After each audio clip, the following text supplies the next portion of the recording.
my friends, all of us together. I'll also let you know Josh is not joining us this evening. He had something very, very important come up and had to decline last minute, and that is okay. So, let us step back into our television show that is Tomb of Annihilation as we click on the old tube TV. We hear that sound.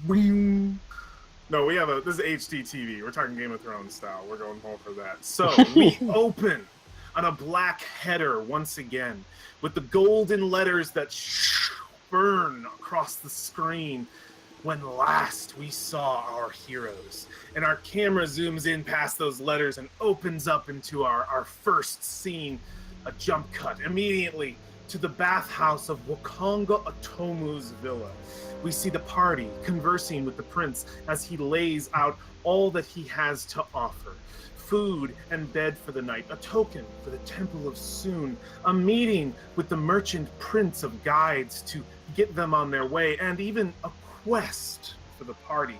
He holds a waterlogged journal in one hand as he explains the tale of a wizard who died in the jungle and his automaton companion whose whereabouts hold much interest to the curious merchant prince.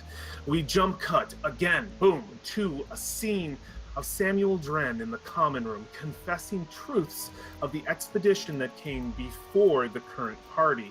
Another jump cut to later that night as we see war at the side of the collapsed dragonborn Samuel, who's bleeding from the mouth and coughing profusely. Another piece of his life force stolen from him by his horrible curse. We see the ghostly image of that small piece of his spirit wisp away into the night of Chult towards the south. We cut again to the next day as the party enters the Temple of Savros, the sun beating down upon them, finally getting that shade of the temple. Its many patrons currently scattered as a dispute plays out between the head priest and a group of Zentarum thugs. The party's presence disperses them, and the priest, who you found to be named Grandfather Zetembe, was inclined to hold an audience with you as you saved him essentially from this awkward situation, where the party then requested a look into the future of their upcoming expedition.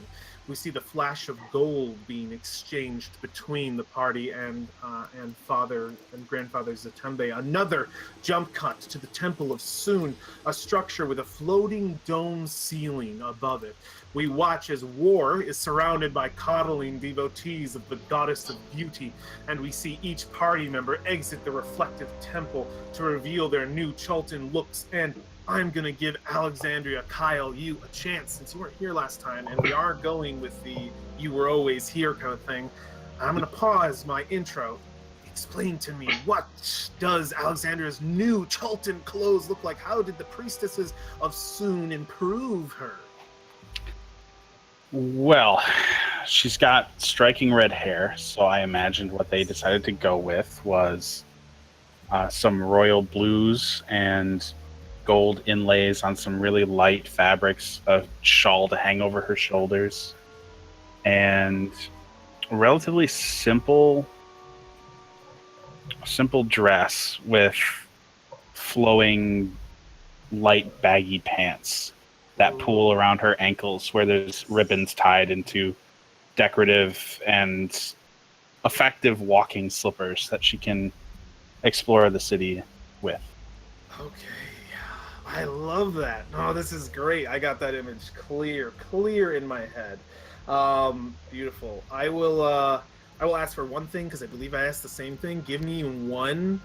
So you give me that that's kind of a full body description. What's one unique thing? What's one unique little bit that maybe they put on her? Something that would stand out. That I would go right to it. One unique thing. Yeah, one unique thing. Could be a piece of jewelry. Could be the way that her hair is done. Could be like a stitch of the cloth. She has, maybe for whatever reason, a gold choker around her neck with sapphires in it. Oh, cool. I will note, as I note to everybody else, because of the jewelry is all not worth a lot. It's not worth a whole lot. You might be able to sell it for a little bit, but it's all kind of like it's meant to look pretty, not meant to be worth anything. My choker has on the back of it a ruby worth 5,000. Well, thank you, Kyle. 5,000 It's been gold, removed. and it has a map of Chult. Yes, one of my spies actually works here. On the inside of the choker is a decorative inlay, an etching of the entire map of Chult, including where the boss is. Creative freedom revoked. Wad of Orcus. That's it. None of you have anything. You're all naked and in the dark. No. I had to reverse it. Okay, Man, that we gotta. pocket really hit hard then. All right, it did hit hard. Damn. All right.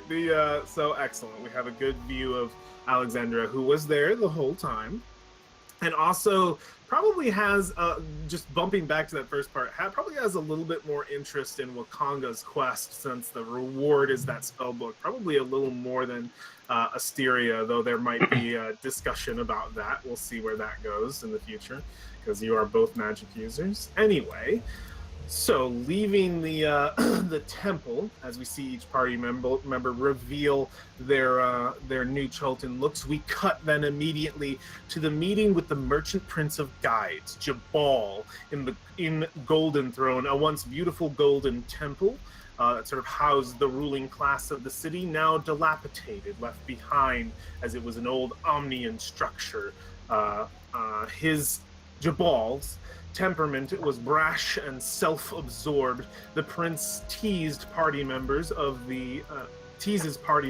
then quickly sends them on their way with one of his trusted consorts as a navigator to the many guides of the city. So we see him sort of entrust this individual to you, and we cut again as you're being led through the city by this tall, bald young man in flowing blue robes, as he seems to just easily glide his way about the city. You maybe even struggle to keep up with him. We cut to Kaya's house of repose, where the party meets with their first guide option, a lively woman named Iku. They caught her in the middle of dropping slam poetry on a stage with only a single table of adventurers for an audience within the inn. We see a flash of magic from her eyes as she sits across from the party at a table in private conversation, them describing their situation and why they need a guide. She addresses War. I am the guide you want. Trust me. With what you're doing here, I know it to be true. We see the party's unsurety as they exit the peaceful inn, not knowing whether to trust Iku or whether to meet a few more guides, only to immediately be collided into by a young man carrying a knapsack with a broken strap dangling in the wind behind him. He near knocks Asteria off of her feet and continues past all of the party with a quick sprint as a shout comes from the opposite direction. Thief! Catch him! Thief!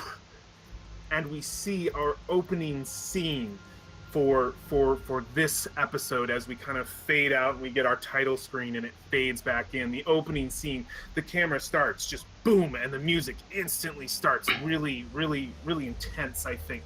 As the camera starts far up in the sky over Port Nyanzaru, and then dives down into the city, past the Red Bazaar, as the camera rushes past the many market stalls and slabs of dinosaur meat being just kind of thrown down onto these stone tables and cut into with these huge cleavers. I imagine the camera passes sort of like right between all of that, and the music picks up as we see the party still responding to the sudden excitement and the young man bolting ahead in the distance, at least 90 feet ahead of you, knapsack still in his hand. What does the party do? Welcome back to Tomb of Annihilation. Welcome back to Port Nyanzaru, my friends. We are jumping right into possible action. Don't feel like you have to, but that everything that I described before just happened. This guy just bumped into you. What do you guys do?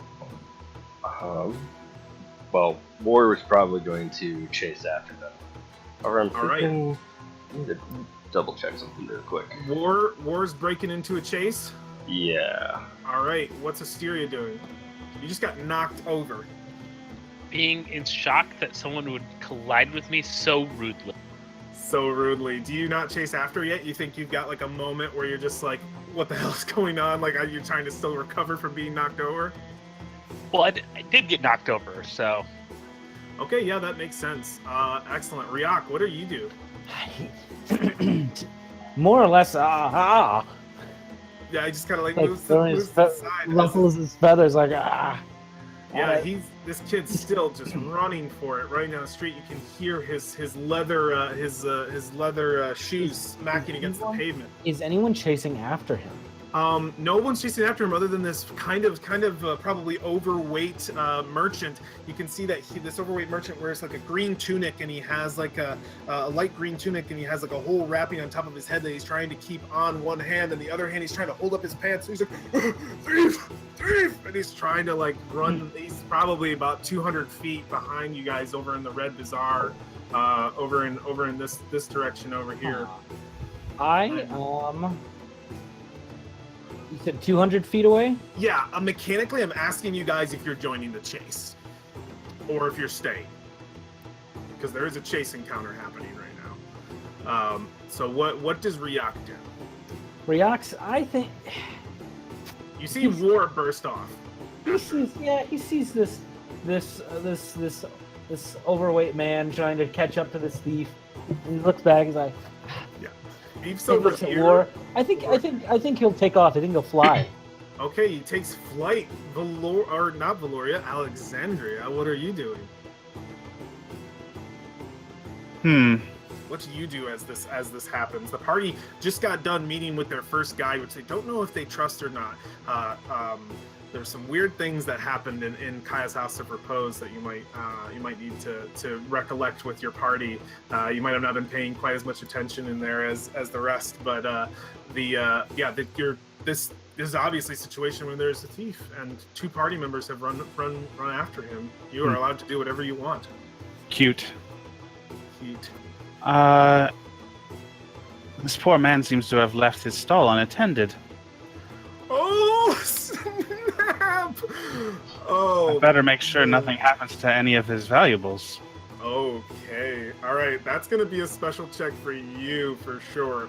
But I'm going to move us over to a chase scene since we have two committed chasers, and I will still have initiative rolls for everybody because I want to be able to touch on what Alexandria is doing mid-chase because I think this is going to be really great. Oh my god. Thank you. All right. I'm so happy to be back at this game. All right, I'm going over to this. This is the wrong one. This is dinosaur race map. Don't look. Spoilers. But all of the stone tiling. I know. Speaking of stone tiling, look at that. I know. Look at this sweet stuff. That's pretty. We should tell the princes that they need to maintain their roads better. Ah. Yeah, and they shouldn't flip their stonework like that. It's so obvious. How could they do that? All right, changing up the music a little bit to be a little more intense. Technically, the only one that would really notice that is Ryak. That's true, yeah. I'm gonna put some passives over here in the back. Asteria and Valoria over here in the back, and I'm just gonna put some passive as in like not a part of this encounter. I'm just gonna put some markings on those. I will note these tokens are not your actual tokens. You will not be able to shift double click to get your character sheet on this map because I had to edit the way the tokens work to fit and make a chase scene easier because we are playing this chase scene to the book. So I want everybody to roll initiative, and if you can, do it on your character sheet, not on these tokens, because I don't know if these tokens will work successfully. And I will pop initiative on these.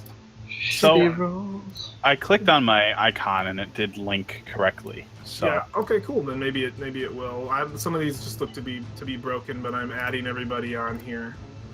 And you can just roll. Yeah. So War got a 3, and Turtle. I think we're still missing Riak, and Asteria and Valoria. I'm gonna change the music. I'm looking for a good chase music. Ooh, got a. This is probably good. I got a 13.16. But that actually doesn't. Oh, it's like okay. I gotta hit my little button. I actually might be able to find a quick chase track here that could be sweet. Just chase. Chase to chase. Just chase, like repeated. Chase. Chase. Chase. It's like a zombie brain. What is that bar? Because I. Oh, finish. I'm just gonna make it not so loud. But looking for a selected token There we ability. go. Selected token mode does not represent a character or has no abilities. Okay, so we got Riak with a 13.16. Asteria has a 9.14. I want someone to roll pi. I don't. Oh, the lawyer's on here twice. I think I'm the only one who can roll pie. I don't know why mine didn't do a tiebreaker. So these are broken things. I'm not. Well, I'll it was from set my it character sheet, but yeah, we're good. Yeah, it's okay. I just need to roll for this guy really quick. And because I can't actually link character sheets, I have to grab them like a peasant from the journal. My God, what am I? All right, let's get an actual initiative for this guy. So do I get a bonus if I roll pie? Because that's me rolling 1. Yeah, sure. That's pretty insane. Yeah, you can get pie. That's great. So let's get this descending order. Riak, you're the first to go, and you're flying. I'm gonna give you, starting off, I'm gonna give you 10 feet of flight, and you can let me know if you go up higher. It's gonna be this, and 1 on your character sheet means 10 feet. Okay, for each 1 I put on here, it's another 10 feet. All right. Oh, so I can only fly 10 feet? No, I can make this number here in the corner increase up to 9, so you can get up to 90 feet, and we can have it marked. I'll add more if you go higher, so you can go as high as you want. But I'm going to start you off at the beginning of this at 10 feet, and we're going to go down the line and see what everybody's doing, who's not involved in the chase and who's involved in the chase. He's got a 90-foot lead on you, and a little bit of something how to do. How chases are going to work. You have a certain amount of dashes. There are no opportunity attacks. You can still do this exactly as you would a regular combat, but we are always going to be moving straight forward. If you move backwards, you are effectively leaving the chase. Let me get my chase cheat sheet because I need it. So this is an abstract map, and we're going to be doing a lot of chases in Chult, so I'm going to take the time to explain all the boring bits so that you understand exactly how they work, because we're going to be using this function. So if you click on any of your tokens, you'll see in the red bar, on the red circle, there is a number. That's how many dashes you get, and that is 3 plus your Constitution modifier. If you go anywhere past that, you risk, and you'll be making saving throws, you risk taking exhaustion to be able to catch up with your quarry. This is not technically a straight line. I want you to imagine that you are curving your way through different alleyways, making your way possibly up rooftops, all kinds of stuff. This is all abstract. Your quarry is going to get 2 different rolls. It's going to roll to see if he can break line of sight with you, and then he's going to roll to see if he can hide from you and disengage, basically. And you can lose him if he succeeds on these rolls. His first roll has to do with your guys' passive perception checks, and I know you'd want to roll, but we're using passive because I don't want to add extra rules to this, and it's what the book tells me to do. So we'll be using the highest passive perception of those within the chase. So I need your guys' passives between War and Riak. Okay, mine is 15. Nice. 13. So 15 is the number he's going to have to roll to beat in the contest to break away from you. And then he's going to have to roll to hide. Yeah, so he'll make he'll make an acrobatics athletics checks to get out of view. Actually, that first check is based on the location.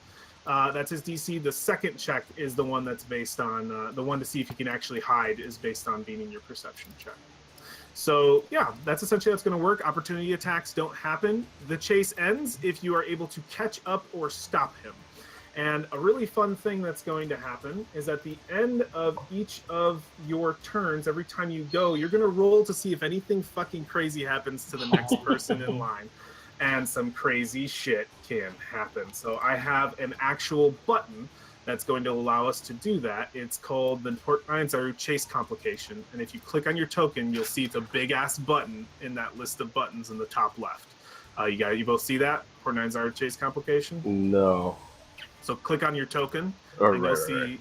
yep, a list of buttons, and yep, and Oh, well. sometimes you'll get no complications, sometimes you will. He's going to be rolling as well, so you could get messed up in this. You could definitely get messed up. I am It'll be- unable. Oh, I'm on the wrong tool. That's why. Okay, there we go. Now I see it. Yeah, we'll keep going until you either catch up with him or he breaks away from you. If we get to the end of the map, we'll start back at the beginning.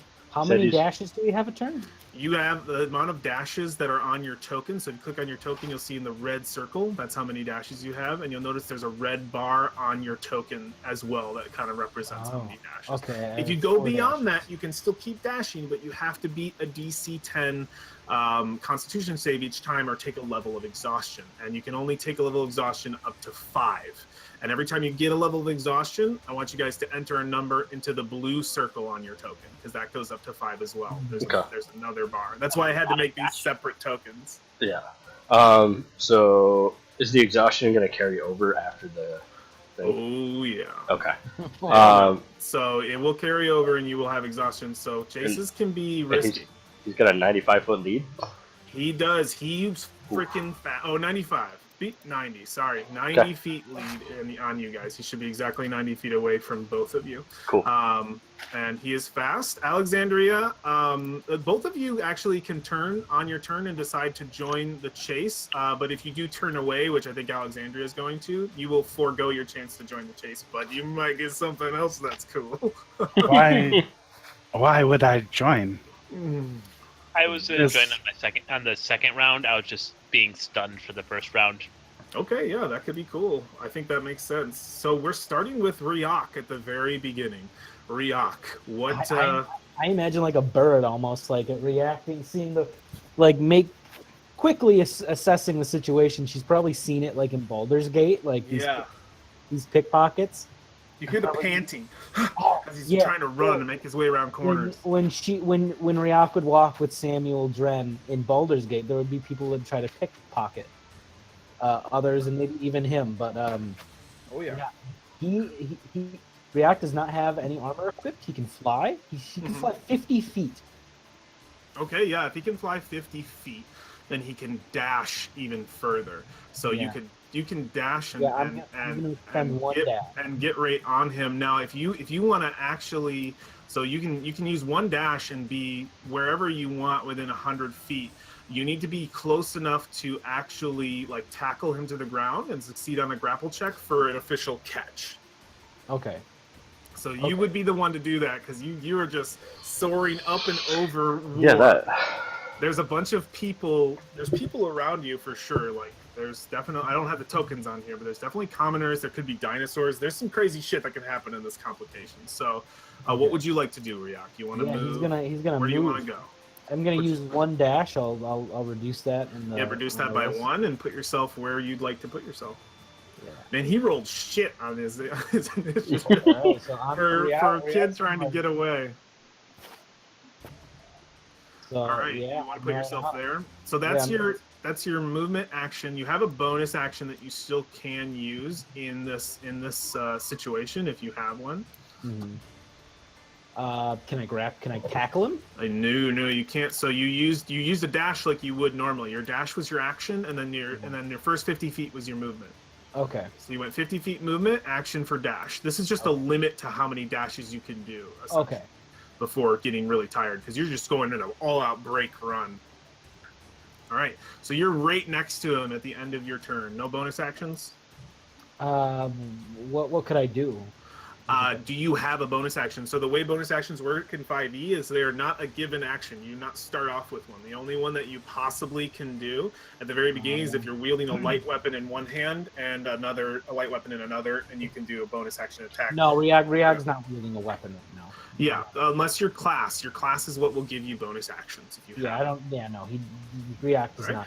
not. So basically, we see the scene of Ryok just taking flight. You make your way possibly over a spanning bridge, and you're right behind him, and you see this guy. He turns around. He's just like, I see this bird. He sees this bird, like, oh my god, and like this wingspan as it comes down. Someone's closing in right behind him. Asteria, what do you do? Do you want to be stunned this round, or? Yeah, I'm being stunned this round. I'm gonna join the next round. Take inspiration. Because that makes sense. So we are then moving over to Valoria. Valoria, you're not engaging in this. You break away into where you see the shop owner coming from.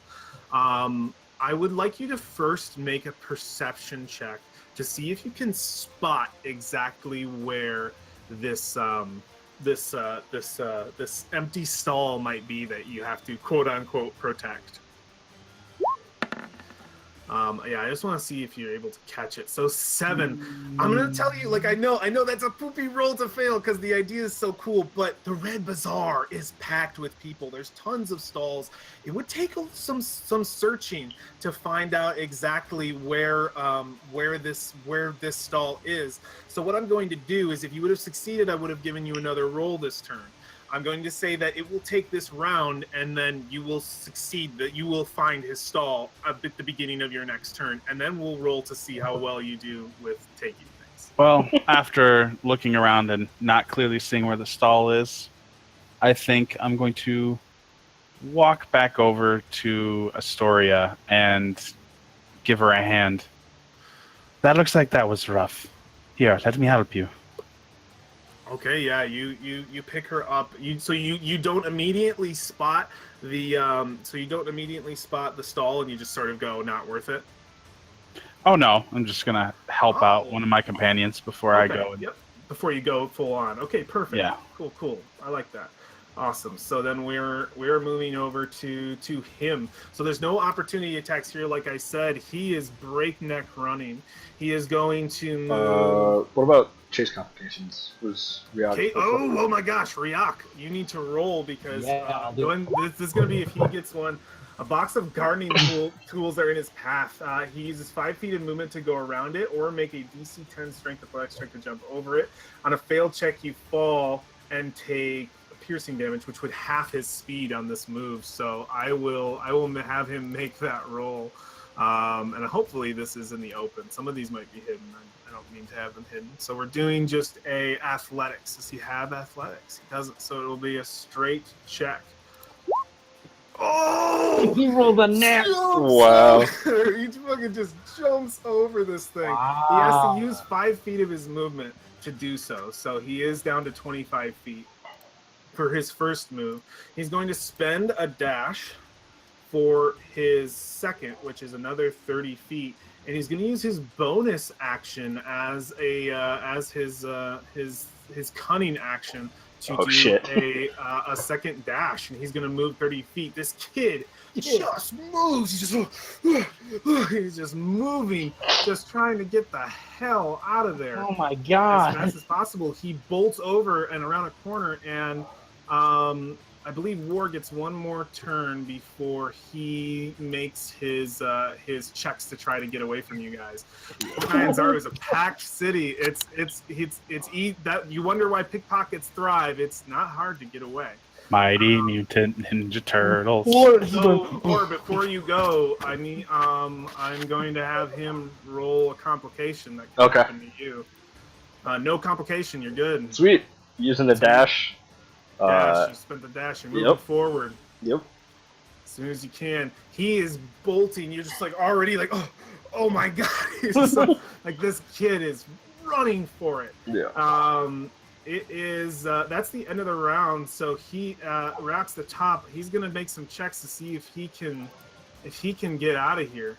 And if I will say, if it ends right now, And I know that's really anticlimactic. That's how we're going to be playing chases, but That's you fine. have to think of the situation as he just got away. Like Yeah, he just was too fucking fast. Like the thieves in here are insane. So, all right, he's going to make some rolls. So he's starting off with his acrobatics or athletics check to break view. You're in an urban city. This is considered a city. I wouldn't consider it a town. It's definitely city worthy. So his DC is only going to be 10. So he's going to go for sure with dex based. So let's see if he can get in. He just breaks out of your view, and is able to make the second check. To try to hide away from you and to end the chase effectively. Ryok, you said a 15 is what he needs to hit. Yep. Yeah, he just got it, and a 15 is what he needs to break. He does not. Oh, He is shit. unable to. He peers his way around a corner. You guys break your way around the edge, and you're like, "Oh, did we lose him? No, there he is. He's right there." And you catch him between a crowd, jumping between folks, probably knocking a few other people down, making enough noise to be heard. He was unable to stealth his way out of your view. Ryok, you're at the top of the round. What would you like to do? Oh, I'm on him like bird of prey, man. Yeah, if you I'm want to be gonna- right behind him, you can. I'm gonna do a dash. I'm gonna do another dash. So War, I need you to roll a complication for Ryok. Oh, No complication, you're good. Nice. so yeah. I'm gonna decrease it. I'm at 2 now. What's your flight speed? 50. 50. Ooh, you could move 100. Yeah, he can get right back on him. Yeah. So, All right, yeah, he's like pushing through. He thinks maybe he broke away from you, and he sees you. He's like, oh, he's still there. He's just trying to go. Is this one of those things where it would help to move the full 100? Yeah. You might want to be moving that full 100. full 100. Okay. Yeah, I will. I'll be right So there. you would just go. I think you would go. You were stopped at 85, so you would have 15 more feet. You can put yourself there. Okay. Here. One back. Okay. Right, One okay. back. There you go. There you go. 'Cause that was 85. Yeah, that would put you there. Cool. Yeah, that's fast. That's really fast. Or wait, this one was 85. This was 90, 95. Yeah, 100. Yeah, we're good. Okay. Yeah. So yeah, you were just zooming, and you get in front of him, I think, and he's just like trying to get past you before you land. I want you to roll a possible. I imagine I'm like, as I zoom past him, I'm kind of doing this like flapping, like so I can move back a little bit. Yeah. Asteria, what are you doing? You A join cloud the of chase, or- I'm doing a chase now. Insect. Okay, you want to break neck into a full run, or what do you Wait, got? Yeah, I'm gonna Ed, break neck Ed, into a full run. My complication, a cloud yeah, of biting so you- insects. So when you go to take off, so something to note about Port Nine Zaru is, and Chult in general, there are many insects, and so far they haven't been so bad within the city. But as you make your way through, you break your way out. You've just been knocked over. Asteria helps you up, and you make your way through, and a swarm of biting insects immediately comes in your path. And I think you've seen these before and been able to avoid them as they kind of just travel and are visible. But I need you to use 10 feet of movement to go around them, or take 5 piercing damage. So you would lose 10 feet to this. I'm gonna lose 10 feet because I don't want to take 5 points of piercing damage. No. So, well, it could be 2d4. So you can only move 50 feet. You're right there. Awesome. And go ahead and roll a. Don't roll a complication because I don't know what a Lori. We're going to Valoria. Valoria, what would you like to do? So you see the stall. It takes some time, but you finally pointed out this old man has barely even gotten up to where you are, and he isn't even looking at you, just probably looking at the people chasing after him. And I think he's probably only gets to like maybe 10 feet past you. He's like, Steve. He just points and he can't move any further. But he's not even looking back at his stall. He's looking over in the direction of these individuals running after his supposed thief. What's on the stall? Anything useful? Sitting on the stall. Let me make a quick roll for something. Yeah, I want to see what we got here. So what looks to be on the stall itself, and the stall is probably only about 30 feet away from you. It seems to be like traveling gear. You see tents sort of lined up and like packs like laid out for like you imagine like explorers and like just like bedrolls and a couple of other like maybe a few rations. Basically like somebody with a fucking he's running to Dick's sporting goods, and he's got this whole thing. You're not sure exactly what this individual might have stolen from the knapsack that he had. Could have been an explorer's pack that he nabbed easily, but yeah, that's what's sort of laid out on this table. Okay, so I think what she's going to do, she's had at least enough experience kind of making things belong to her without asking. So she is going to walk up to the stall. Okay. She's going to take one of those backpacks. I'm even going to look at what's inside it. She's going to slip it over her shoulders, and then she's going to walk over to this merchant and then pat him on the back and ask, "My dear, are you all right? My companions went after that scoundrel." As you do that, do you care who notices you, or are you trying to go unnoticed?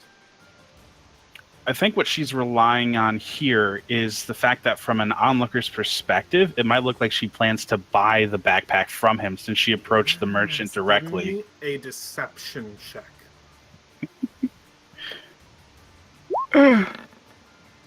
Oh. 19. Excellent job. Yeah. You don't arouse any suspicion from anybody. I think you pick it up and look as though you're going to buy it as you head sort of straight to the guy. But you're I'll have another roll for you as you approach him, and he's just and you see them sort of running off in the distance because you succeeded on your roll. I'm going to let you keep going a little bit. What did you say to him exactly? I asked if he was all right and informed him that my companions are chasing him down as we speak. Those are your friends. This is that little brat. He stole one of my compensations for goods, a sack that held some of my money from today's earnings. Deep breaths, darling. Here, Yes.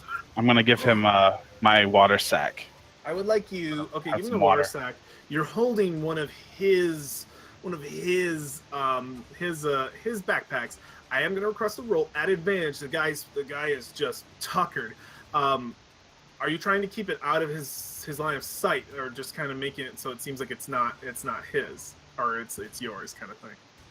I am going to act as if, well, at this point, it's becoming more and more comfortable that it's mine. So, Okay. she's gonna act like she had it on the whole time. Okay. There's no way anybody could refute that. I need another deception roll from you. Yep. Yeah, go ahead and toss this to me, and I'm going to have it be this guy's passive perception, basically. Go ahead. Let's see another deception roll from you. It's with advantage. Oh boy! So, what I would like you to do is something that is a fun mechanic of Fortnite's art that I very much enjoy. I would like you to 2, 3. go to your token, click Mhm. on your token, and there's a new button on your token called a suspicion roll. And I would like you. There should be. Click off your token, click back on your token. You should see something called a suspicion roll. And you should see it, yeah. How is it like visibly on my It's token? rated. It's not on. It should Top be not visibly on your token. Top left, where you see a big list like currency converter, foraging, initiative. Oh, okay, there. I thought you meant on the map. Yeah, Got right on the end. Suspicion roll. Roll that for me. 30. Noted. I think he looks down at you, at your sack, and looks up at you for a moment as he catches his breath. He looks like he thinks about. He looks back at his stall and back at you, and just says, I'm fine," and he just kind of steps away from you. And I think we fold back into the next turn. I think that's a good bit. We've risen the Port Nyanzaru suspicion meter. All right, so we are moving on then to a spy, and for this spy, the last person in the race was Asteria. Asteria, thank you. A merchant stall is in his path. I think at this point we've broken past the Red Bazaar. We're in the fish markets, and a merchant stall is in his path. He can use 5 feet of movement to go around it, or make a DC 10 dexterity check to acrobatics check to tumble. On a failed save, he falls prone. He's going for it. He's gonna try to jump this thing. He doesn't want to lose even a foot. Ryok's on him, so he's just moving. Roll another 20. So let's see. He's got to do acrobatics, dexterity, which is just going to be his base dex. A 6. He beefs it over the side of this entire merchant stall and just rolls on the ground. And as he rolls, he picks himself up, and you see just a slight limp that he just breaks through and keeps moving. So he's going to only get half speed on his first run. Yep. So he's only going to go 15. As he picks back up, he's going to dash for 30, and it will be that's another dash that he has lost, and he's going to use that bonus action for one more 30. You are catching up on him for sure. He's losing distance, especially smashing into that stall, and it's War's turn. So wait, is it? Oh. Yep, roll the thing. Well, yeah, he has to roll the thing. Yep, you're right. To see if something happens to War. Same thing. Same thing. Yeah, you're in the fish market. You're probably still just leaving the Red Bazaar, but yeah, it's in the way. Do you sacrifice movement or make a dex War check? break through it? He's so big. Can he just use his? I'll give you an athletics check to smash through it, but this might have repercussions. Well, so War would not want to do that. Okay. Yeah. What would he do? Yeah, he might try to jump through it. So we'll do the thing. Dexterity acrobatics check from Acrobatics. War. Let's see. Hello! What is that? You're so big. He's a huge turtle, and there's this little gap between maybe the roof of the stall where there's the sun protection, and then he just barely fits through there. But it looks like he's probably jumped a few logs in his time, and he goes up straight through, doesn't touch anything, and kind of rolls and keeps going. We're gonna see him at that merchant stall when he's in the middle of cutting some dinosaur meat, and he lifts up his cleaver and looks up. Oh, over him, and the music silence for a moment, and picks back up as you land on the ground. Running. Go ahead and move your token. Yeah, that's gonna be 60 feet and spend your dash. Yep. God, War is fat. Okay, wait, was it here? Yeah. I think. No, that's 55. One more. I'm liking the system so far, but I think I'm gonna make one quick homebrew edit starting now. And tell me if you guys want to just knock it down immediately. How do you guys think of a bonus action for everybody who's able to essentially bonus action move, spend another dash, but you have to make a saving throw towards exhaustion? What do you guys think about that? Yes or no? I mean, as an option, That's fine with me. that'd be fine, but I probably wouldn't have done it up till now anyway. So I think that could be an option. I think moving. I think getting that extra dash is if you really want to move ahead, we can do that. But you are going to risk an exhaustion level, which is pretty fucking risky. So Yep. I think that's. Asteria is pretty far back. Yeah, you could break neck. I think into I'm going all the way. I'm going to risk it. So I think that's cool. I think that's something that these rules could use. So I think that's that. yeah, I think so. I think because no one has a bonus action, and this guy has a bonus action simply because of his NPC action, which is giving him enough run. But I think you guys should be able to, because his bonus is he doesn't have to make that roll. He just automatically has it. But you guys would just be like, oh, I gotta catch up with this guy. Yep. So War, roll a complication for Ryok.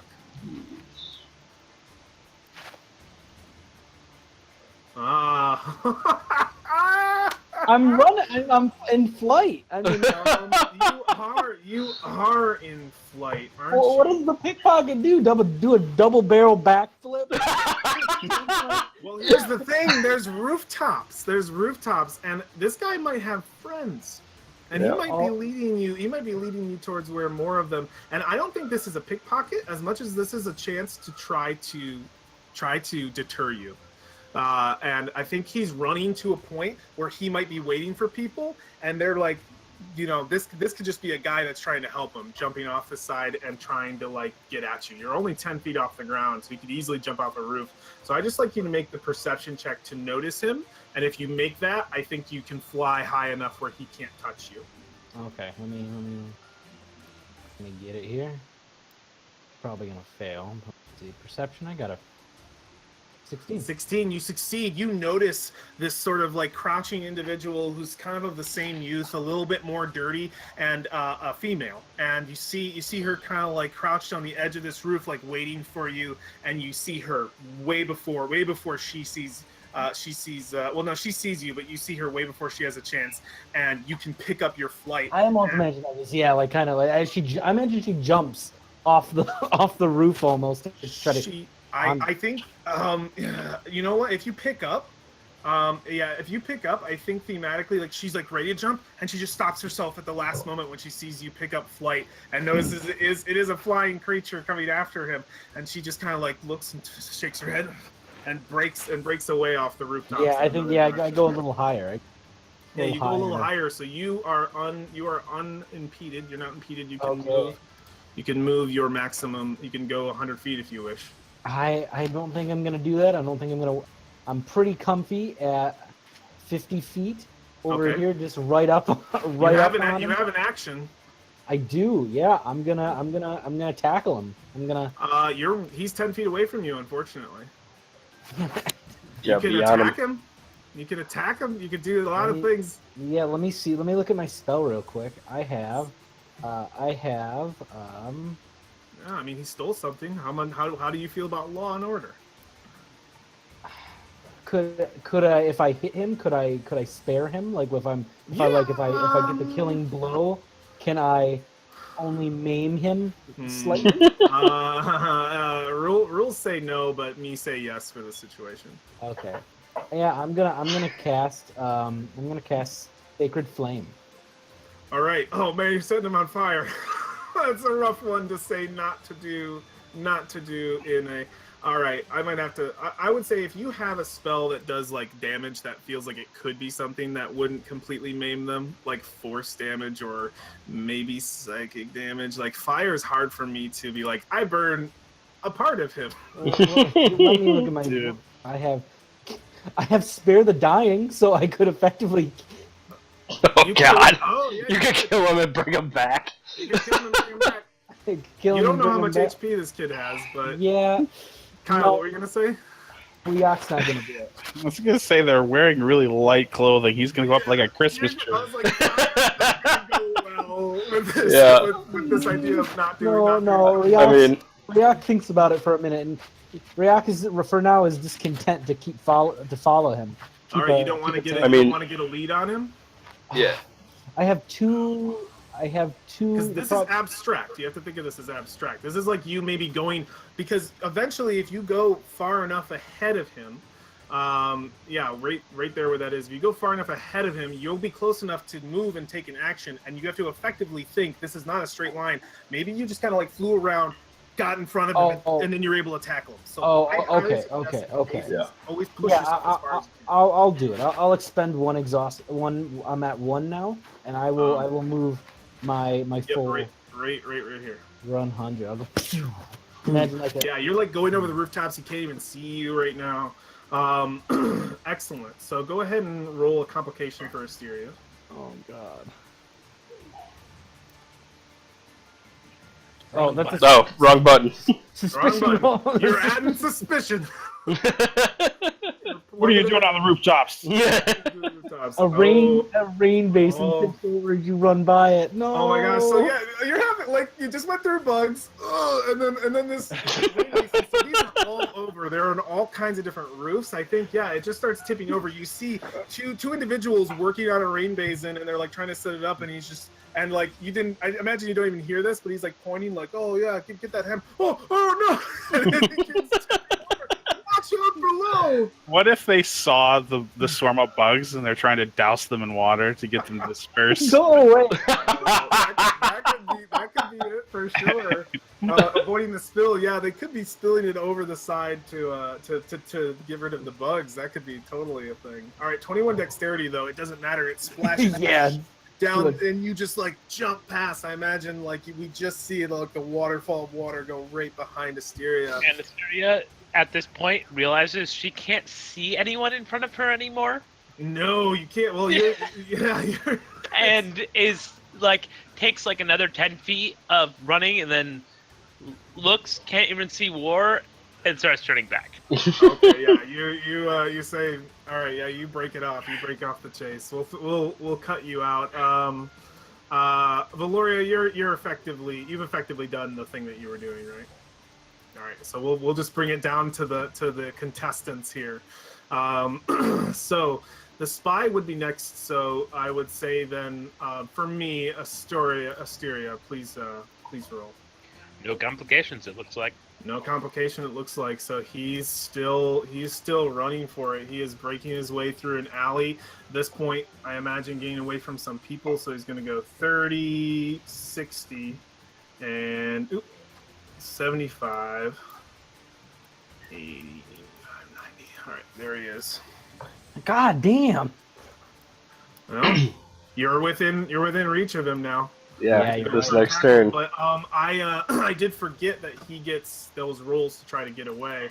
I missed the last one, I think, but that's fine. We're gonna do one for him right now, just before war, because Yep. I missed out on that.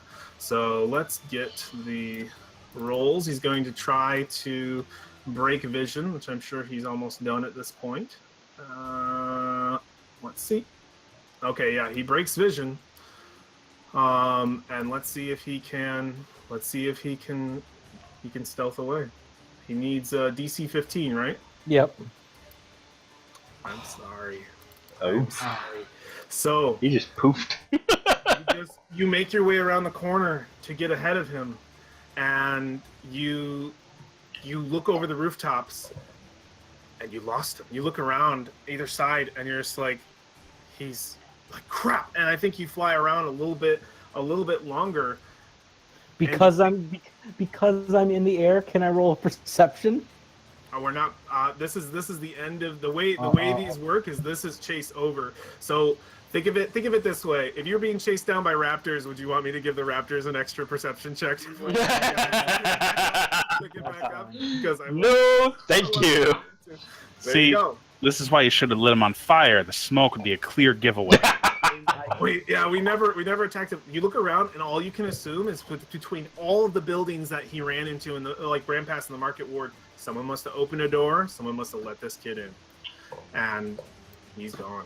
He's gone. He's gone. You can't. It's just too big of a city, too daunting. You can actually choose to investigate on it. Like, I think that's a cool idea. But as far as chasing this kid down and finding him immediately, it's not going to happen. Like, you can maybe go back to talk to the store owner, maybe try to collect information or dig on it or not. Or for all you know, it's just a simple pickpocket. This shit happens all the time. It might not be. It might not be that important. So we'll jump back over to Port Nyanzaru, and I'm going to kind of place you guys where you are. I don't like his tone there with the "it might not be that important." Reading the DM. Oh no! Don't read. It's only slight metagaming. Only slightly. All right, cool. So where we are technically, I would say after the end of that run, I would say War, you just sort of made it to the fish market. Riak, you are over here near the fort of Port Nyanzaru and the public bathhouse as well. So yeah, you're sort of surrounded by people. He lost himself somewhere in these alleys, somewhere in these buildings. He just was gone. Too many people around. Asteria and Valoria, I imagine, are close to the same spot that they were when we started. Yeah, Yeah, what's up, Riak?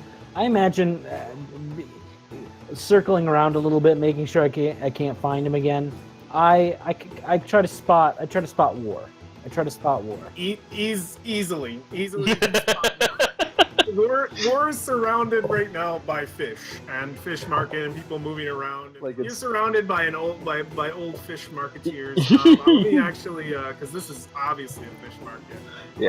We're gonna drop this on the map as the actual fish market. So yeah, Ryak, you return to war, seemingly empty-handed. War, Yeah, you kind of see me like heavy breathing a little bit. It's like, he is God. I could not find him in the corners of the building. These things happen. You run fast for your size. It's impressive. Thank you. Asteria and Valoria, what's going on with you guys? Well, first rule of taking somebody's shit is you don't hang around the scene of the crime. I have begun walking the way everybody ran, with the intent of eventually meeting up with everyone. Toward the fish market. I think the old man, the merchant at this point, has seen that no one's coming back. I think he's just sitting there like waiting to see if anyone comes back with his stuff. He's just panting and like looking around for a guard, someone to report what just happened. So you can easily break away from him without him taking any more notice of you. You're pretty sure he saw that bag and questioned whether or not he stole it, but knew he couldn't do anything in the moment. He had a little bit, but no confrontation there. What's Asteria doing? Following Valoria, or Complaining to Valoria that running in this town is dangerous. yeah, like I think you see up at the top of the roof where that cistern kind of got tipped over. It's on like a tourney or something, and he just says, "Oh, sorry." Gotta keep these clean.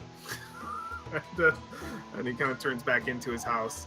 But yeah, the city's it's a true statement. The streets of Port Lands are very dangerous. So you guys are going back up to meet up at the fish market, which you guys easily can. You can as you guys enter into it, the smell of fish is prominent. It hits your nose, and you see that there are many stalls filled with wares. We're still in like afternoon, so stuff's still pretty fresh in the fish market. As it gets later and later, you imagine the smell gets a little more and more sour as the goods left behind don't do so well in the blazing sun. But yeah, you see many fish market workers going about their business. Let me get the market ward music up here, because that's what I want. Give it to me. Oh, I do have it up. Sweet. Oh, good. But I think we have a crowd for sure. So we're going for a large crowd here, I think. Yeah, cool. we have a large crowd ambience. So yeah, you guys are surrounded by people while Chulton's going about their day-to-day lives. A few probably looking in the direction of where the chase was happening, seeing that it's ended. They lose interest quite quickly and go back to their buying and selling of fish. Yes. Is the escort guy He is with us slowly still? making his way up towards you, and if I recall this gentleman's name, perfect. Ozan? Ozan. Ha! I'm gonna just write Ozan down and put it right next to my freaking face so I never forget it. Ozan. Alright, yeah, you see Ozan, the consort, the most, probably closest consort to the Prince Jabal, as he approaches slowly and kind of looks, his arms folded into his blue robes. If you remember, this gentleman has a very tall neck, and he's fairly tall himself. Beautiful face, completely bald features, and some piercings like under the skin. And he just kind of looks and kind of makes a gesture of like, "Are you done?" kind of thing.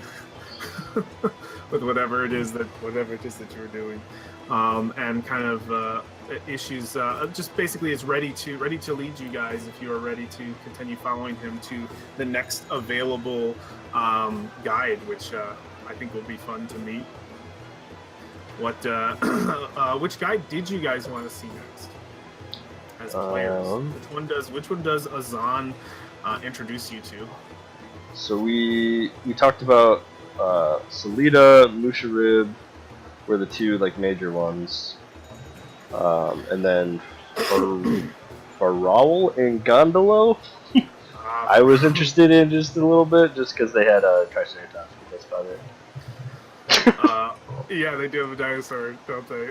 So yeah, I think we need a party vote on who we're going for. Majority wins over ties. I vote for the the lady that seemed very reliable. Which one's that? Remember her You name? you say that, Salida. Yeah. Salida, yes, Salida. Yeah, that girl. Salida. So there's one vote for Salida. So let me get these bad boys up and at 'em so we can see our options again. I don't want everyone having to read through like tons of stuff, but just a reminder of the folks who you have not yet met. I believe that's everybody. 1, 2, 3, 4, 5. 1, 2, 3, 4, 5. Yep, everybody but Iku. This is who you met before, Iku. So you need to X that out. Party has met the mysterious Iku woman and her staff with a flying snake on the end. Yeah, that. So we have one vote for Salida. How are we feeling, my friends? Salida and Musharu are the two that I. Musharu. If you had to pick one in the moment, I'm trying to decide who we're going to next. Since there's already a vote for Salida, I'll go Salida. For Salida, we could have an even tie. So Asteria and Alexandria, what do you guys think? Well, Asteria is already sold on Iku, so Okay, so Asteria's out. So Alexandria is feeling a gravitation towards Iku. Yeah. So Iku, we got before. So we have two to confirm for Iku, and 2 for Salida. So Iku, Kyle is the one the party just met recently, and I don't know if you've seen that part of the video, but they did have a interaction with her. We can go back to her if you're interested in a further interaction in her direction. The party could easily split. A few of you going to see Salida, and a few of you going to maybe judge a little bit more of Iku's character. What do you guys think? I look to the party and I say, we might as well look at one more. It could not harm any. Yeah, I get that.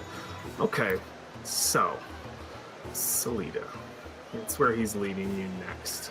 Let me think of where exactly you would meet Salida on this map, because there are some fucking places. All right, where would you find her? Yeah, I think I have an idea of a good place. So he leads you to the next available guide that he knows of, and it's quite far across town, out through the gates and not in the town proper. So this will be like your guys' first time leaving the walls of Chult. He takes you down to a place this place known as the Old Gate. All the way down to a southern portion of the southwest. Remember, each try to read the southwest portion of the city, towards the Old Gate, and you see that it is well guarded on all sides by many Chultan gladiatorial warriors and a few what look to be mercenary types, all dressed in that sort of bright red guard garb. And as you approach, he kind of makes his presence known best he can. As he gets closer, he's a pretty recognizable guy, and these guards immediately sort of split and bow their heads as Ozan passes through the gate and ushers you guys along with him. And you pass through this massive gate, these beautiful tapestries kind of laid across it, these all these kinds of colors laid across the walls of the gate, in beautiful fabrics that that have some illustrations on them that probably represent parts of Nyanzaru's history, though it's all quite foreign to you. And as you make your way through the old gate, it immediately, the atmosphere itself, the cultural atmosphere, shifts a little bit. You go into probably what you're more used to in a little bit more used to in what the slums of Baldur's Gate, the lower city, or even I would say the outer city of Baldur's Gate is close to like what this feels like. Let me get some music for this guy and a small crowd. Beautiful. So when you bust out of these gates for the first time, you see flanking on either side of you are these massive ziggurats.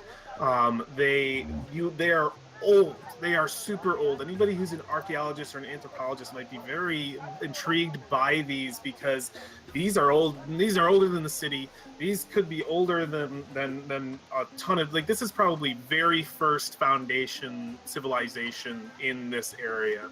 That's about how old these ziggurats are. These big, long, spanning bridges that go across these two massive ziggurats, and you can see that on different levels of the ziggurats are these sort of platforms, and just stuffed on these platforms are merchant stalls, sales happening at all times, and you see these different people just sort of packed and selling and buying things on the top of these. And you see, I think that's on this one over here, but it's much more of a it's a much more shabby kind of merchant area. Like, things are very pieced together.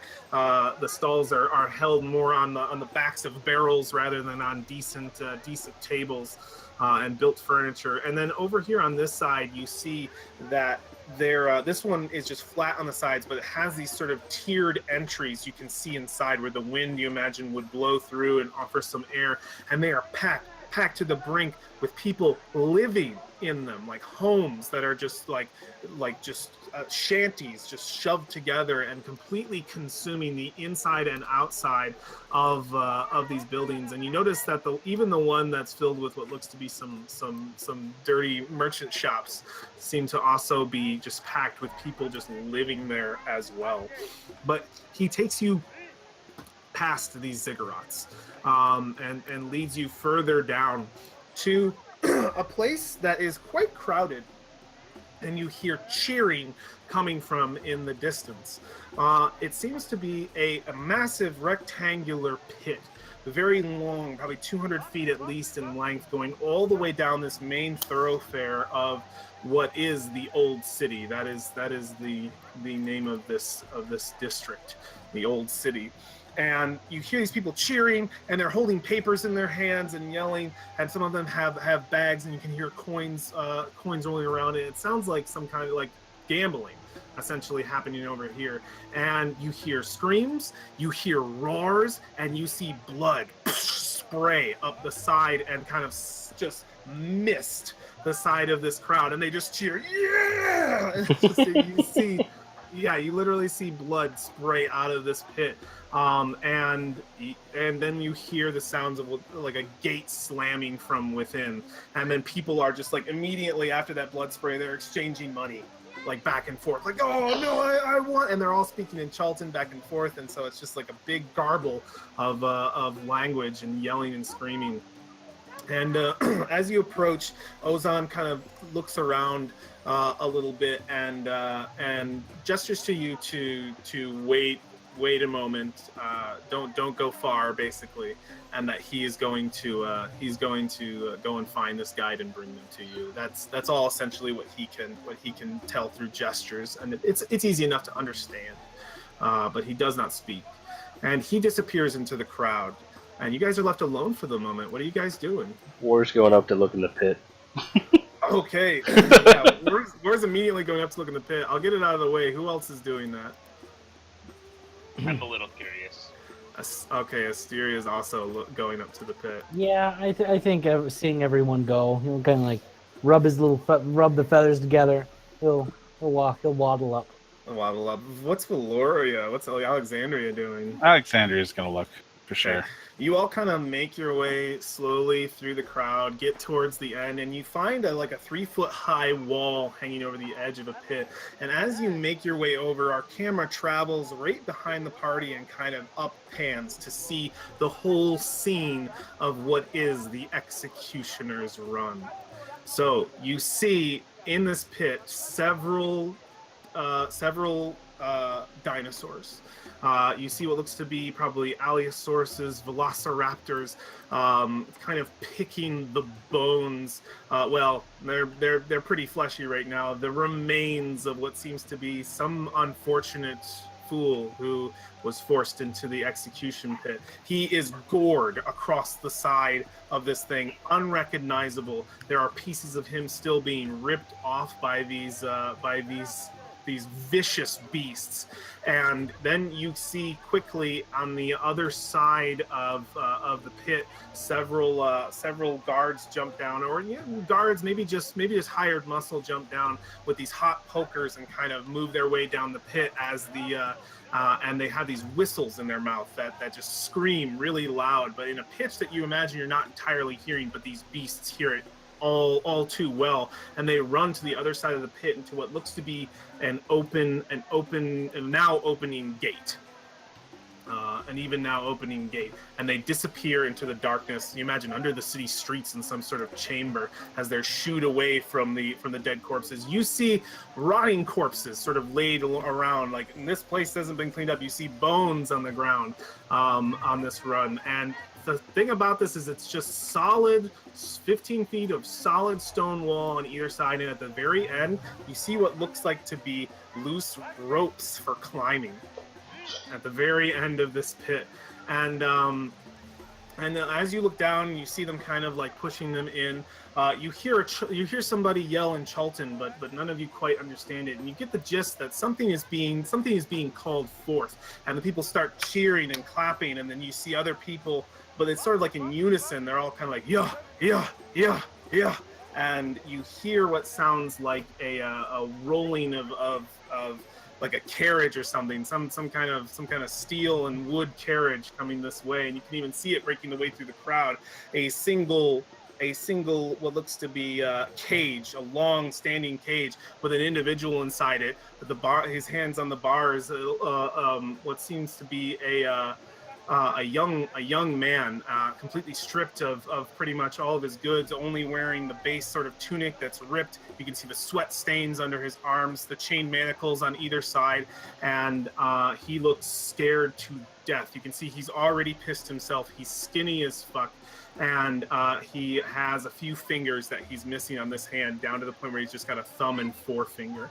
And he's being ushered forth through the crowd in this cage with that hired muscle on either side, and they're just sort of pulling this cage up. Only like 2 wheels on either side, just sitting in this wagon basically, and they sort of position him right at the end of this end of the Executioner's Run, and they say something else in Chultan that you don't quite understand, and people start exchanging things, start writing things down. You imagine making bets, perhaps. So has it been long enough that me and War's adept linguist would work yet? It's a day of interacting with. Yeah. I think a day of interacting with Chultans and hearing their language enough. Yeah. I would say that you get the gist. That helps me out a lot. You get the gist, and you can speak a very base of it, and I think you can illustrate to the rest of the party kind of what's going on here. This man has committed a crime. His crime was announced. He apparently his crime was, I believe, an attempt to kill a family member, and he failed. Attempt to slit someone's throat in the night, and that the bets for him will be doubled, for this is the second time he's made his way through the Executioner's Run. He has survived once before. But you can see he is dead scared, wide-eyed, and you imagine that first time must have just been luck, if anything. And there are bets being placed on whether or not he survives. And then they announce that there are 3 more prisoners to take the Executioner's Run today. And I think they also probably announce a bit of the rules of the game to remind everyone how it works. no one is allowed to help. If they do, they subject themselves to be thrown in the pit in the person's place, and to make the executioners run by themselves, or possibly just be killed on the spot. The individual within the pit has to outrun multiple beasts, multiple dinosaurs, get to the end of the pit, and climb out. If they do this of their own merit, they absolve themselves of all crime. This must have been the pit that Samuel spoke of. Yeah, Samuel did mention to you when you guys first got here that if you commit a crime, they are not like, there's trials maybe.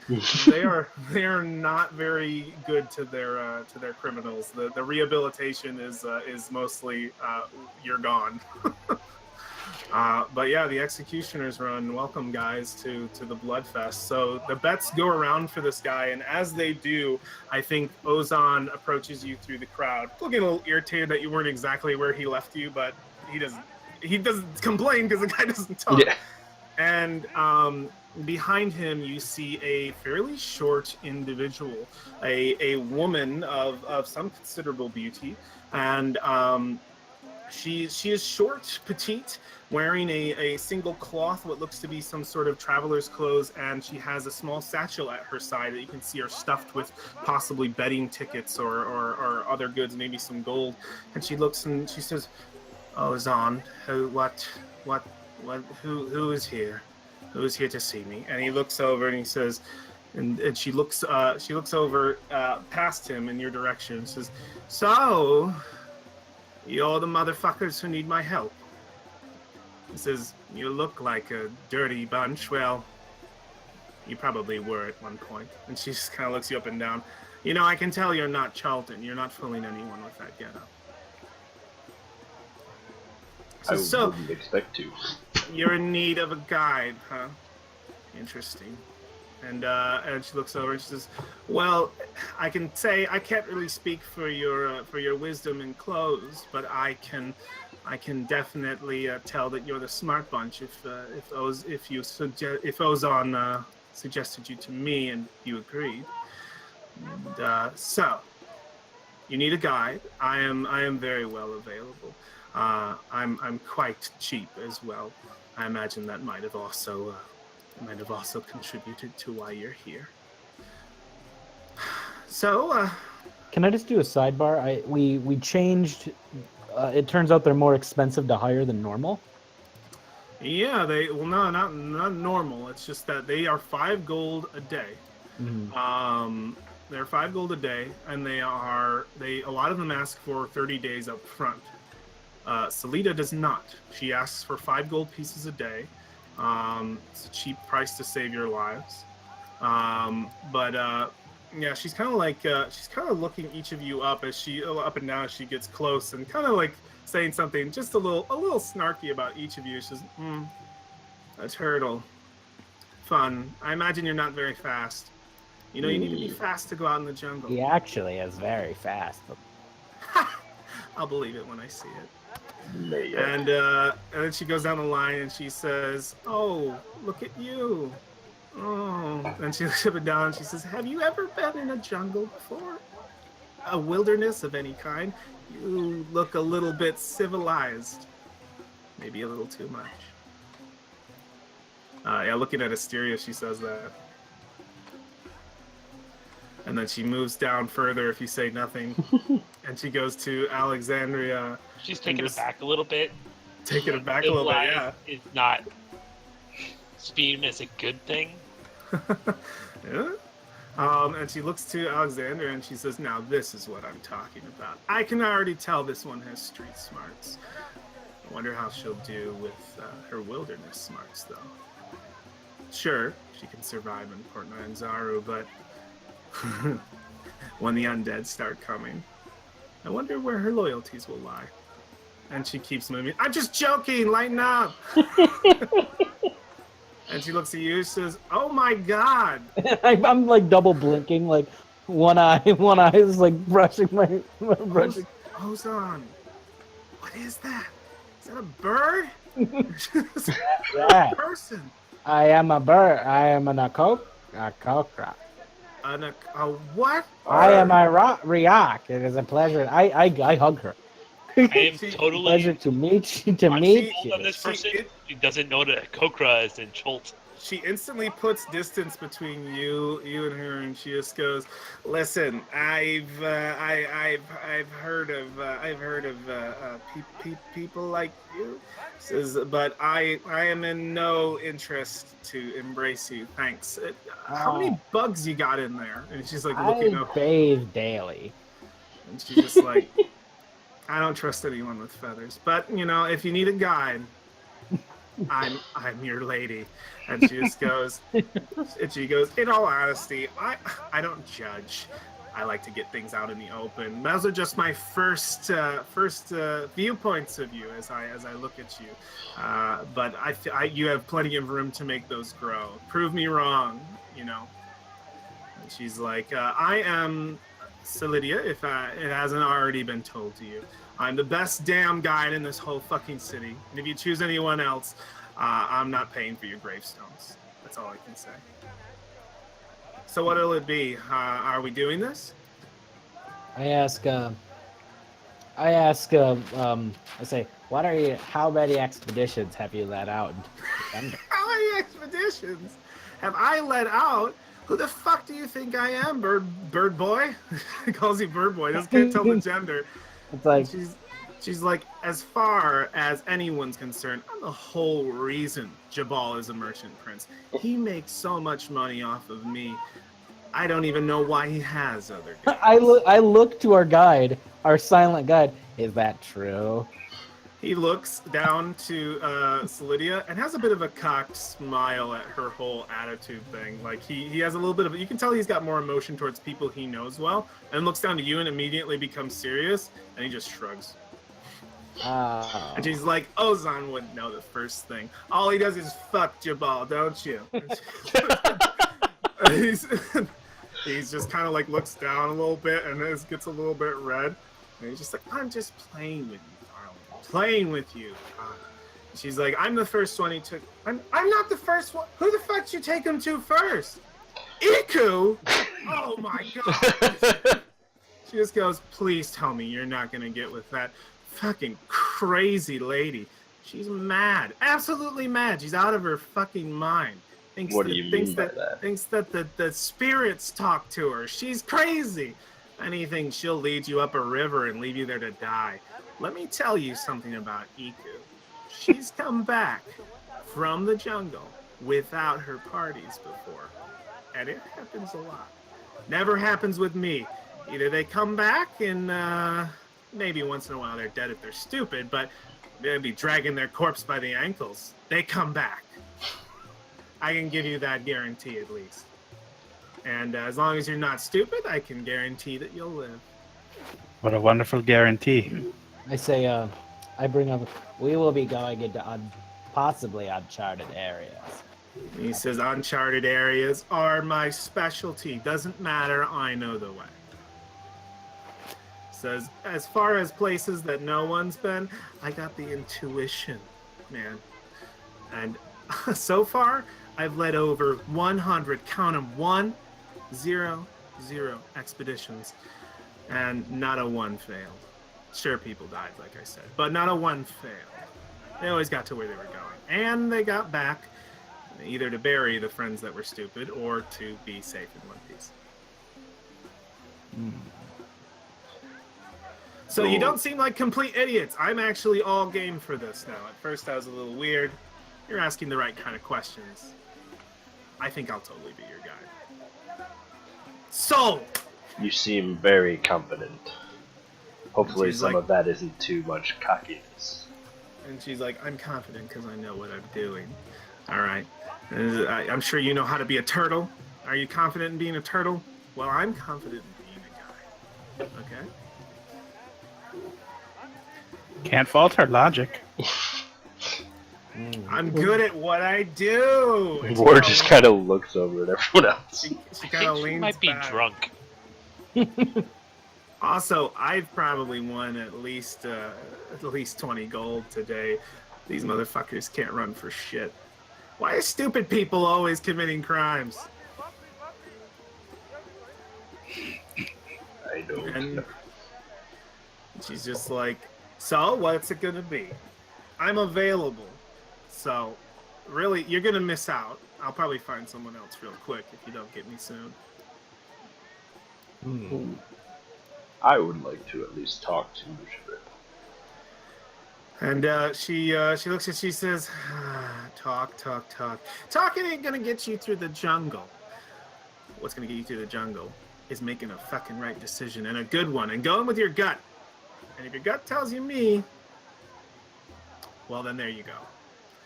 She says, but if you want to talk about it, fine. Muddy the waters all you want. And she kind of like steps away for a moment as Ozan kind of like follows her for a moment and gives you guys a moment of privacy, as he did with Iku. What's the discussion like, guys? I say, I heard that she was reliable, but the fact that she did not know of my kind in this area is disturbing. You think that maybe she was messing with you? Oh, okay. She did seem What? ridiculous. Yeah, I was gonna say. I'm gonna tell you now. So they're like, you haven't seen a single other Akokra in Portland. Oh, that's It is true. not. They're not a popular race. They are known of in one place, and that is to be discovered later. Yeah, I was gonna say. Um, But then again, my kind do not come down here very often. I very well may be the only pants one You're of a rare my kind race. in the city. Pants. Could Most I- people don't know of pants. They are quite common. could I make an insight roll to see if she's just full of shit? Yeah, Yeah. yeah. I'll give you one roll. It's just you. Yeah. So only one Can I party give member can make it. Ward an advantage? Can me and How would you do that? I would look with him like, what do you think? Like, like kind of discuss with like Okay, yeah, sure. I'll give War advantage. I kind of come close to you and I go, reliability is a key to this. I feel that we should. 22 insight check. Yeah. Her confidence is definitely, it's definitely, you can tell she's boasting a lot. Mhm. But I think what might like what you're trying to tell whether or not she's just talking shit. She's not a very like it's all lies. Mhm. You imagine that she's probably over boasting, but the level of confidence in her voice and the tone and the casualty towards it tell you that this is indeed a seasoned guide, without a doubt. And at a certain point, when you've gone out on enough of these expeditions and enough of people come back dead, and you've seen enough shitty stuff, you have to take a level of comedy with it, and that's probably what you're seeing is a form of coping that she has made her always and forever. Okay. She seems Yeah, experienced. as far as her guard skills, for sure. Her business model at least implies some reliability. Everybody wants it up front, but she wants it every day. It implies that she expects to keep us around. That is true. That is that is wise. Or she's gonna walk us out into the jungle, kill us all, and take all of our money anyways. That is also an option. Or she plans to sell us to someone. That would also make up the headway. Possibly. Is there any more discussion that's had about Solidia? Despite her cruel jokes to my kind, I think that she might be a good choice. You'll forget it by tomorrow. What? Birds. Not very good memories. My memory is quite fine. So, if that is the final word on her, if no one else had anything else to say, Ozan returns and kind of makes a gesture, kind of a gesture as he kind of like gets you guys away from the executioner's run. You see Did that the as guy- did the guy survive? Yeah, as he's bringing you over, you hear the cage open up, and he's kind of like getting like he's just arriving back to you. You see the cage open up, and you hear the guy just start.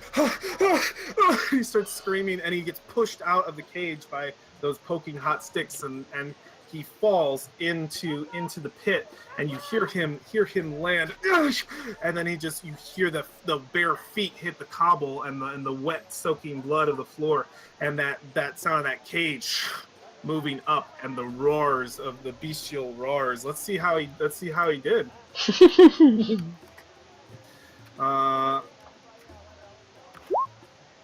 All right, so you hear those bestial roars, you hear the snapping and grinding of teeth, and the running of this gentleman. I think you're far enough away from the crowd that you can't actually see the scene happen. I think you were just, because you're being a guide, you were just caught away. So it's kind of one of those moments like, oh, is it happening now? Shoot! And you hear that running, the roars, the snaps of grinding teeth, and the cheering. And then like it's probably like only 20 seconds in, and the cheering picks up really, really loud, but you don't hear any blood scream, and like all the crowds begin pushing down further towards the end, and they're cheering. They're like, roll, roll, roll, and they're just over and over again, and it's just literally in Chulton, you imagine it's just some sort of cheer to keep them moving. At this point, they seem to be on his side, and then all of a sudden it's like a silence, and then just a break back into a massive cheer, and people are throwing their money up, and you see a man hoisted up in the crowd, and he survived, and you see a fucking big scratch across his shoulder, and the blood pouring out, and he's like passed out basically, and they're like, oh! And a bunch of people are like, oh, they're mad, they throw their money on the ground and stuff, and you see, I think far in the background, Solidia just like, yes, I didn't bet on that one. She's just like, yes, she's really happy. Yeah, I think as that happens and we see him achieve victory, live another day to be a thief or a murderer or whatever he is, Ozan turns to you all and makes a gesture as. Has a decision been made? Am I done? Is my business done, basically, with you? I would like to see one more. He lets out a noticeable sigh. And looks to the rest of you, kind of to see if War is outvoted. Who are you thinking about, War? Musha Rib. He seemed interesting. Very interesting. Nobody opposes War, I imagine. Yeah, I don't see why not. All right. Ozan looks and kind of does like a so be it.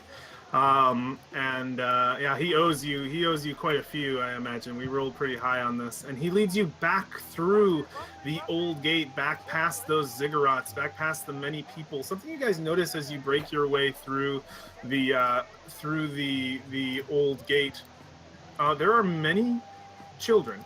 And as you just before you exit the old city, a few children come up to kind of surround you, and Ozan just pushes past them, completely ignoring, and they just have their hands up. They say nothing.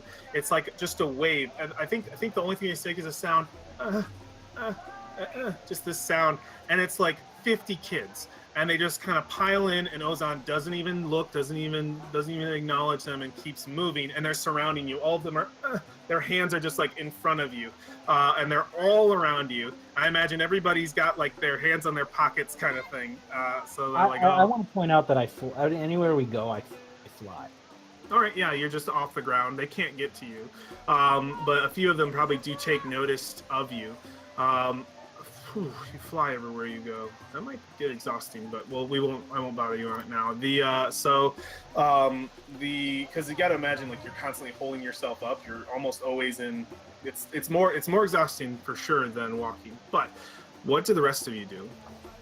Do you ignore these beggar children as you pass through the old gate? and leave them behind. They can't pass through. If you break your way past like 10 or 15 of them, then you won't have to deal with any of them. They'll stop Yeah. at the old gate. War would probably look a little distraught, but push through. All right, you push through, and the children just and their hands you just kind of move them out of the way slowly as you pass. What about How many of them are there? There's like 50. There's so many. They kind of poured out of the sides of the ziggurat as they see you coming back this way. You imagine this is what they do for a lot of people who go to the Executioner's Run and come back. Because who's coming back with money if not people from the Executioner's Run? Yeah, Styria and Alexandria. Press on through, or How much money do I even have? We have quite a bit because we got handed a whole bunch of small coinage from Samuel. oh yeah, from Samuel. You do have quite a bit. I'm going to take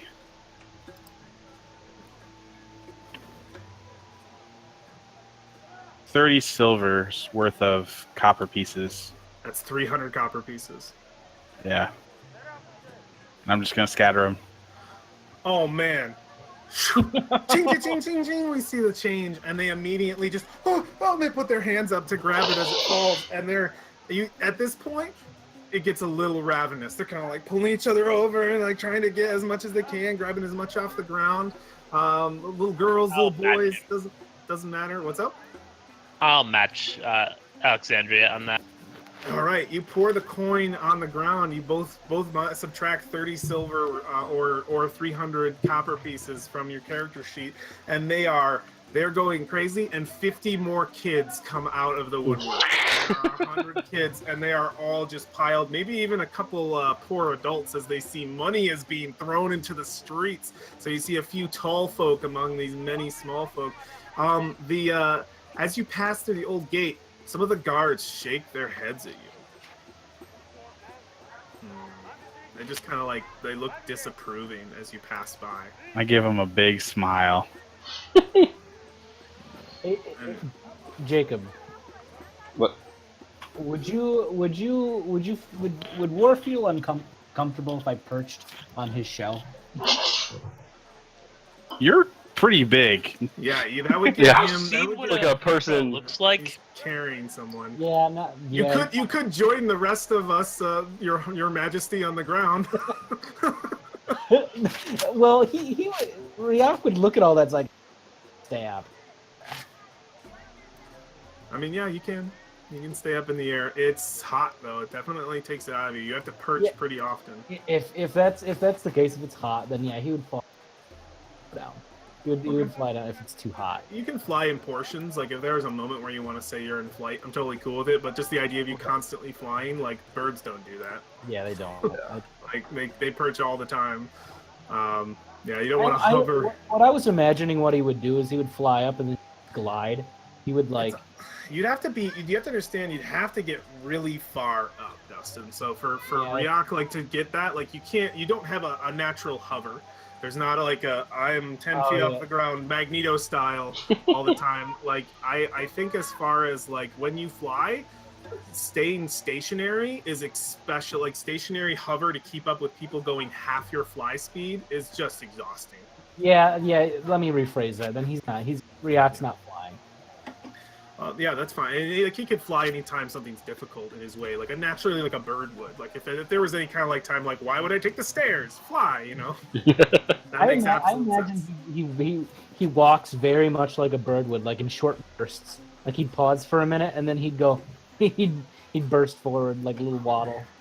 So you guys have been walking all the way around the street, and where Mushab? It's Mushab, right? Is his name? Musharib. Musharib is his name. Let me get him up.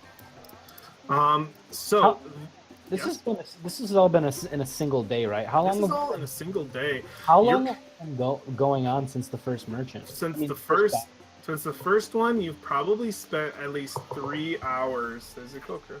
You probably spent at least 3 hours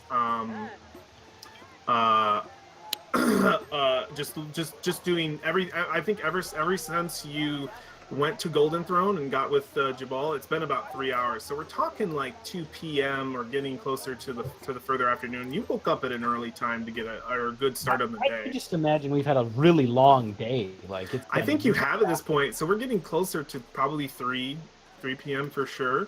As Ozan leads you to a very large building, a fairly well good looking building. It reminds you of the Temple of Soon a little bit in the way that it is built.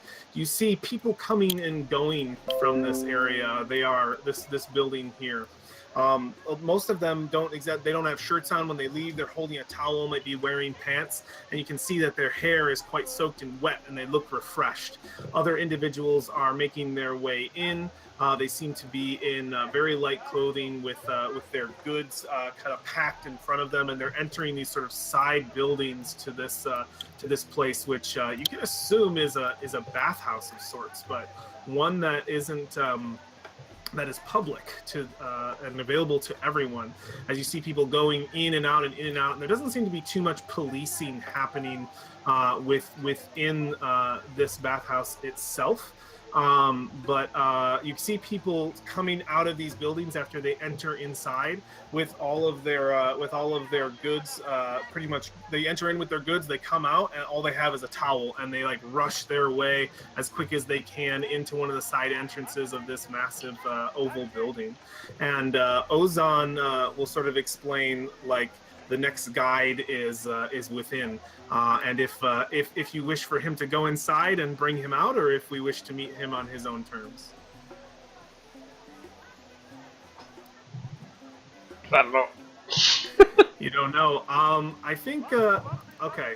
Yeah, I think Ozan knows this guide well enough that you guys will either be waiting outside this bathhouse for him to come, or you guys are going to go in to see him. And that's a choice up to the party. Ozan's willing to wait.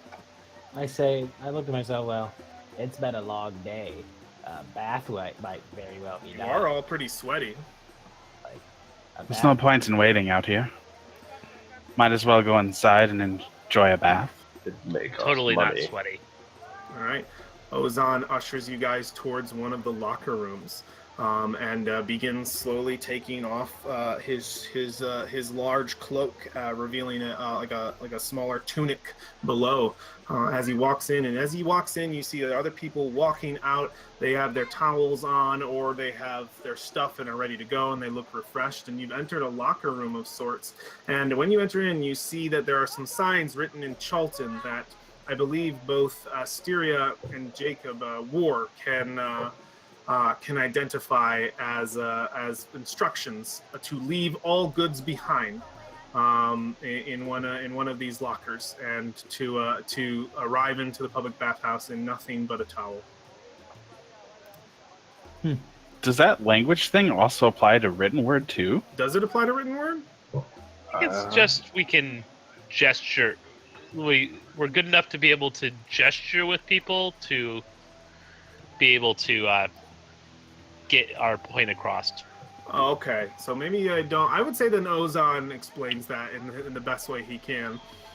His silent gesturing manner, which I think you can realize, like it's pretty easy to talk to Ozan for Jacob. Or sorry, I keep on saying Jacob because your name is in the thing under your for War and Asteria. Like it's not too hard for you guys to communicate well with Ozan. He doesn't speak, but he has a form of gesture, a part of the language that I think you're getting used to.